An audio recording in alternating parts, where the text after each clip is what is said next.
যদি কেউ প্রথম রাকাতে ভুলবশত বা ইচ্ছাকৃত সূরা ফাতিহার পর সূরা নাস পড়ে ফেলে, তাহলে দ্বিতীয় রাকাতে তিনি কি করবেন? বিরাট জটিল প্রশ্ন।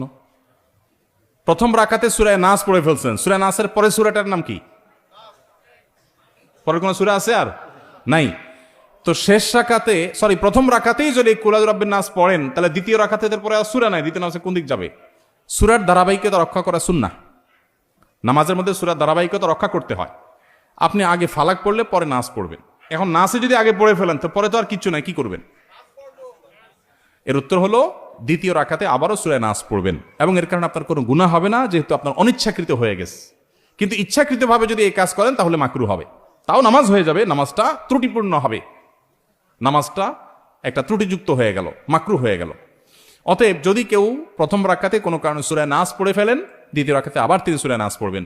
যদি সূরা নাস না পড়ে এদিককার কোনো সূরা পড়েন, সূরা ফালাক বা অন্য কোনটা, তাতেও নামাজ হয়ে যাবে, নামাজ হবে না, ব্যাপারটা সেরকম না। কিন্তু ধারাবাহিকতা মেনটেন করে নামাজ পড়াটা উচিত এবং কর্তব্য, সুন্নাহ, সেটা লক্ষ্য করে করতে হবে। ইচ্ছার বাইরে হয়ে গেছে, অজান্তে হয়ে গেছে, সেটা ভিন্ন বিষয়। কেউ নামাজ পড়লে তার সামনে দিয়ে আসা জায়েজ আছে কিনা? কেউ নামাজ পড়ছে, তার সামনে ক্রস করা জায়েজ নাই, কিন্তু সামনে বসা আছেন বরাবর, আস্তে করে ডানে বা বামে নেমে গেলেন, এটা জায়েজ আছে।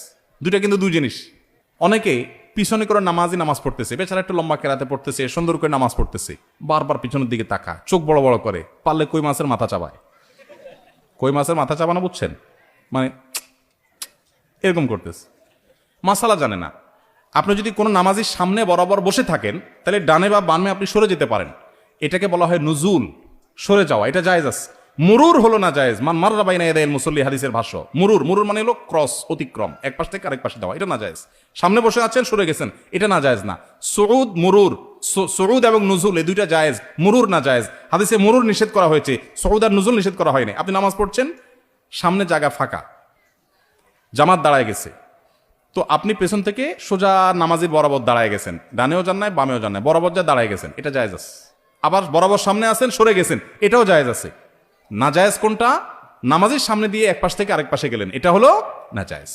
অতএব যত দেরি হোক, যত কষ্ট হোক, সবর করবেন এবং ক্রস করবেন না। আর যিনি নামাজে দাঁড়াবেন, তারও দায়িত্ব হলো যে মানুষের চলাচলে ব্যাঘাত এরকম কোনো জায়গায় নামাজের নিয়ত করবেন না। এখন জামাতে নামাজ এক দুই রাকাত ছুটে গেছে, বেচারা সেগুলো আদায় করতেছে, তার তো কিছু করার নাই। এক্ষেত্রে সামনে মুসল্লিরা হাঁটাহাঁটি করবে না। অনেক সময় দেখা যায় নামাজিরা এক দুই রাকাত মিস করেছেন, মাসবুক হয়েছেন, তারা নামাজ পড়ছেন, আর বাকিরা উঠে হাঁটাহাঁটি শুরু করছে নামাজের সামনে দিয়ে। নবী সাল্লাল্লাহু আলাইহি ওয়াসাল্লাম বলেছেন, নামাজি ব্যক্তির সামনে ক্রস করা, হাঁটাহাঁটি করা, এটা কত বড় অপরাধ, এর শাস্তি কত জঘন্য হবে, এটা যদি মানুষ জানতো, 40 পর্যন্ত মানুষ অপেক্ষা করতো। 40 বলতে 40 দিন না বছর, সেটা নবী সাল্লাল্লাহু আলাইহি ওয়াসাল্লাম বলেন নাই। তাহলে বোঝা গেল যে ক্রস করা, অতিক্রম করা জায়েজ নাই।